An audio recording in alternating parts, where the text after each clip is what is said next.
Hey guys, it's Jean-Claude, and you know by now what we're doing. Let's dig into the fourth deck. Mass Mutation, come on baby. Let's see something nice. Still trying to find something like a crazy Amber Pip card, or maybe Draw Pip, something along those lines on, or like a reoccurring card like maybe QMEX or a Rad Penny. That is sort of the dream for me.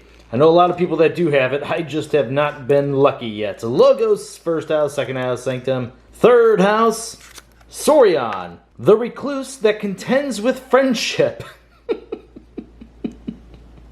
Great name, by the way. And it's like some sort of insectoid sort of monster. Alright, let's see what this thing has. Starting off with Saurian. Oh, and what a card. Imperial Road. It's an artifact with a damage pip. Omni. Play a Saurian creature. That creature enters play stunned. I've been a big fan of this card since it was introduced in the last set. Very, very good. Great way to help you cycle through your deck. Pterodactyl, 12 power, enters play stunned. Only deals 4 damage when fighting. Before the fight, deal 4 damage to each neighbor of the creature Pterodactyl fights. Hedonistic Intent. Amber on every plate. Exalt each flank creature. Dreadbone Decimus, 5 power. Play fight, you may exalt it. If you do, destroy a creature with lower power than Dreadbone Decimus. Blast from the Past. Exalt a friendly creature. Archive a Saurian creature from your discard pile. Deal damage equal to the archived creature's power to an enemy creature. Okay, pretty nice. Already have 2 decent-sized creatures, a 12 and a 5. So hoping we'll find some more good targets for that. Spoils of Battle. Amber on every plate. A friendly creature captures an amber. Each creature with amber on it captures an amber from its opponent. Sagittarius Gaze, Amber on every plate, enhance the damage pip. Exalt a damaged creature. Okay, hold up. Man, this is like, what, the 7th Saurian card. 2 creatures so far. We're going to need a lot more creatures if this Imperial Road is going to do something sweet in here. There we go. Faust the Great, 4 power. Your opponent's keys cost +1 amber for each friendly creature with amber on it. Play, you may exalt a friendly creature. Defense Initiative, ward a creature. You may exalt that creature. If you exalt it, ward each of its neighbors. Oh no, another one of those. Only 3 Saurian creatures. Come on, please. Okay, at least another creature. Console Primus with the capture pip. 3 power, enhance the capture pip. Reap, move 1 amber from a creature to another creature. And another one of those. So that brings us up to 5. Yeah, 5 creatures. Okay, not bad at all. Now we're on to Sanctum. It's Umber Knight, 4 power, 2 armor, has elusive. Okay, I guess it has a lot of survivability thanks to the armor and elusive. And here's another one. This one with the capture pip. A Lyco Knight, 5 power, 2 armor, skirmish. Mad Prophet Gizelheart, 4 power, 3 armor. While it is in the center of your battle line, it gains action. Fully heal each non-mutant creature. Gain 1 amber for each creature healed this way. Interesting. Okay, we've already seen 3 other Sanctum creatures. This is the 4th. This could be pretty awesome. Scrivenger Fabian, 3 power, enhanced 2 capture pips. When you resolve a capture bonus icon, you may choose to steal an amber instead. Great card. Free Markets, gain 1 amber to a maximum of 6. For each house represented among cards in play except for Sanctum. This Sanctum is looking very strong. Glad I didn't jinx myself because here's another great card. Baranon, 5 power, 2 armor. After a mutant creature enters play, enrage Baranon. Reap, capture 2 amber. Squire Alice, 2 power, 2 armor. Play, capture 2 amber. General Zavador with the draw pip, 4 power, 2 armor, enhanced 2 capture pips. Font of the Eye, it's an artifact, Omni. If an enemy creature was destroyed this turn, a friendly creature captures an amber. Commandeer, amber on every plate for the remainder of the turn. After you play another card, a friendly creature captures an amber. Another one of those. I was kind of hoping for some more creatures. Okay, hold up here. Let's kind of glance back through this. 3, 4... yeah, like 7-ish Sanctum creatures. That actually looked really good. Also had the free markets to pump up the amber count. Now we're on to Logos. It's Sloppy Lab Work, amber heavy plate with a capture pip. Archive a card, discard a card from your hand. Great card. Positron Bolt, amber heavy plate, deal 3 damage to a flank creature, 2 to its neighbor, and 1 damage to the second creature's other neighbor. Novu Dynamo, 8 power, 2 armor. At the start of your turn, you may discard a Logos card from your hand or archives. If you do, gain an amber, otherwise destroy it. I'm really hoping we see an auto-encoder now. Group Think Tank with the capture pip, 4 power, 3 armor, action. Deal 4 damage to each creature that shares a house with at least one of its neighbors. That could do some pretty insane things. And now we have Bouncing Death Quark. Enhanced by 2 icons, a capture and a draw. Destroy an enemy creature and a friendly creature. You may repeat this effect as many times as you like, as long as it's possible to repeat the entire effect. Munchling! Oh, please give us an auto-encoder. 3 power skirmish. Fight, you may discard a Logos card from your hand or archives. If you do, gain an amber. Infomorph, 4 power, enhance 2 draw pips. Diametric Charge, amber pip and a capture pip. Deal 1 damage to a creature with a 2 damage splash. Another one of those, this one without the enhanced capture. Daughter, 2 power elusive. During your draw card step, refill your hand to 1 additional card. How many cards are left here? Like maybe, is it just 1 more? I don't want to, let's kind of feel it here. Okay, hold on. 2 more cards to go. Come on, autoencoder. Bot booked in for Power Reap. Play the top card of your deck, and the final card is...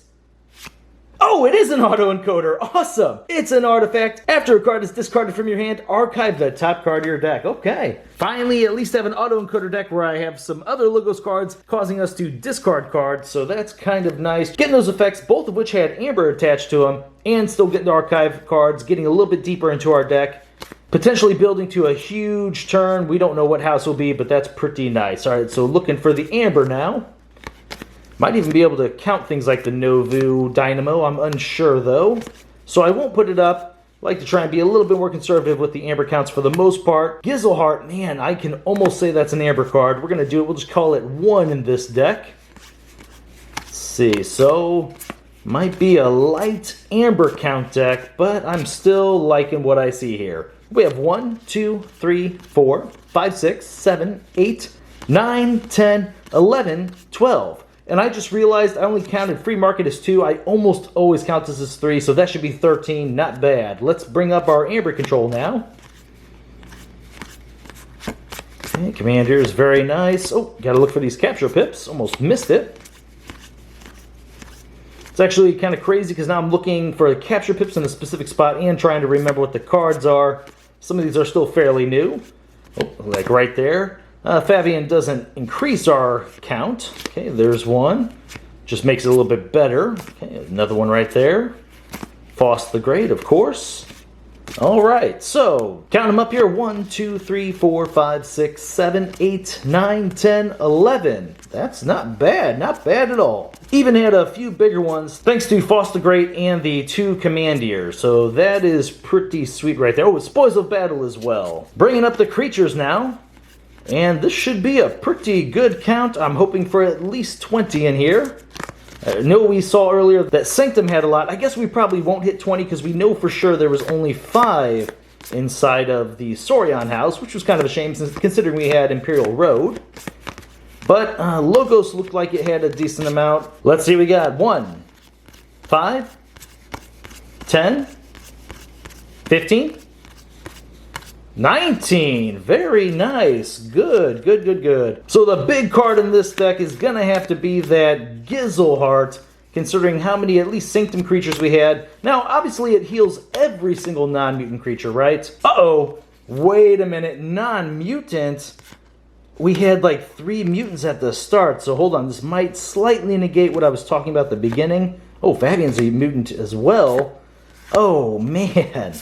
Oh, that's kind of a shame. Hold up. So 1, 2, 3, 4 were in Sanctum. Oh, there's only... Oh, that means there was 8 creatures in Sanctum. But that means it can only heal potentially 4 of these characters. So what I was originally going to say was, it's nice having the Gizelheart with so many Sanctum creatures, because that means on a turn we do want to use this action. We could potentially attack with all these creatures, get some damage on them, heal them up, maybe control our opponent's board. That would have been really powerful. But to be fair, that is still a decent amount in Sanctum. And we did have a few bigger creatures like Novu Dynamo there, the Pterodactyl, so hopefully we'll have some of these other creatures with damage on them already. Not bad whatsoever. Was there any damage pips inside Sanctum? Let's see here. Not that I saw there. We'll look at the creatures again one more time. Just want to check that out. Okay, I was just going to mention, if we had some damage pips, we also could have damaged our creature just to get an additional Amber thanks to this effect as well, but it's not in here. The Logos is okay too. We got a decent amount of draw, good card quality in the Logos, just very strong. Sanctum is definitely the best looking house in here. The Saurians were a little bit weaker, but honestly not that bad. Blast from the Past, Imperial Road is really giving you some card selection and just quality, you know, just moving through the deck type cards. The creatures were pretty good as well, trying to see here. And the defense initiatives, those are actually really great. We had a lot of creatures I'm interested in protecting. You know, Daughter, the group Think Tank is nice because this is always a threat to your opponent's board if this thing is out. Bot booked in, you want to keep that around. Munchling, not so much, but then back to the Sanctum, like Fabian could be relevant. We had a decent amount of capture pips in this deck. Protecting this Mad Prophet Gizelheart, that is a priority in this deck. We had no taunts to do it with, so we're going to have to really try and use like the defense initiatives to do that. Overall, this deck looks pretty strong, guys. Would not have minded having a few more discard outlets. We only had, I think, 3, the Sloppy Lab Work and then the 2 creatures. Just kind of glancing back through, make sure I didn't miss anything. Don't think there was anything in the other houses that were allowing us to discard. Nope. Okay. Not bad whatsoever. Man, autoencoder, I felt like this would have been a much more powerful card initially, but this was before the set had actually fully came out. I typically try to avoid spoilers, but this was one that people were sending to me left and right that said, you have to see autoencoder, Jean. And when I saw it, yeah, I was impressed. I also was worried that maybe this was like a card you could get in multiples. I mean, imagine a deck with 3 or 4 of these. That would truly be busted. But it looks like the way that limiting it to 1 combined with the other cards they have with it, it's something that's not super abusive, but that doesn't mean there still isn't a deck out there that can just absolutely annihilate your opponent by having a huge archives. Lots of ways to do it. And just about every turn or every other turn, just pulling up and having a huge hand, which is just great advantage as we know. Cool looking deck overall. You know, had the bigger board wipe thanks to the bouncing Death Quark. Had good board control thanks to some of the creatures, the Dreadbone there. Good Amber control, lots of varied type of Amber control. The big burst and free markets. That's a good looking deck. Alright, so the rating for this, I'm going to have to give this, now I said it's a good looking deck, but it's not a Vault Tour deck. We're going to give this thing a B. This will be really fun to play at Chainbounds. It should be successful there. I definitely expect this to have a winning record. Alright guys, well thank you very much for watching my videos, and I'll see you next time.